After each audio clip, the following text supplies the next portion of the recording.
এই মহিলাটি কখনোই নিজের মেয়েকে স্কুলের গেট পর্যন্ত নিতে আসতেন না। প্রতিবার তিনি মেয়েকে একটু হেঁটে আসতে বলতেন, তারপর দূরে গিয়ে গাড়িতে তুলতেন। সেদিন যখন মহিলা মেয়েকে নিতে এলো, তখন এক ছেলে ইচ্ছে করে মেয়েটিকে ধাক্কা দেয়। সে মেয়েটিকে গরিব ঘরের মেয়ে বলে অপমান করে, আর সহপাঠীরা হাসতে থাকে। তারা বলে, তোর মা তো গরিব, তাই তো তোর জন্য গেট পর্যন্ত আসে না, তোদের গাড়িও নেই। এই কথা শুনে মেয়েটি ভীষণ কষ্ট পায়। গাড়িতে বসে রাগে সে মাকে জিজ্ঞেস করে, মা তুমি আমাকে স্কুল গেট থেকে নিতে আসো না কেন?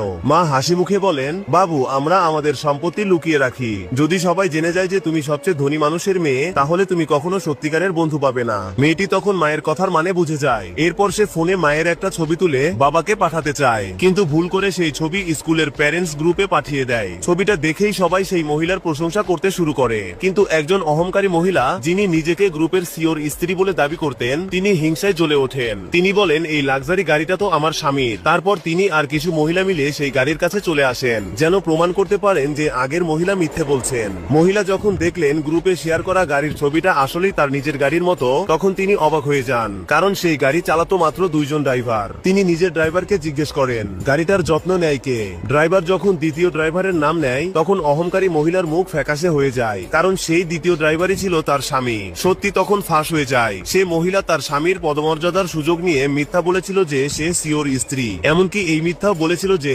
গাড়িটা তার স্বামী তাকে উপহার দিয়েছে। রাগে সে চেঁচিয়ে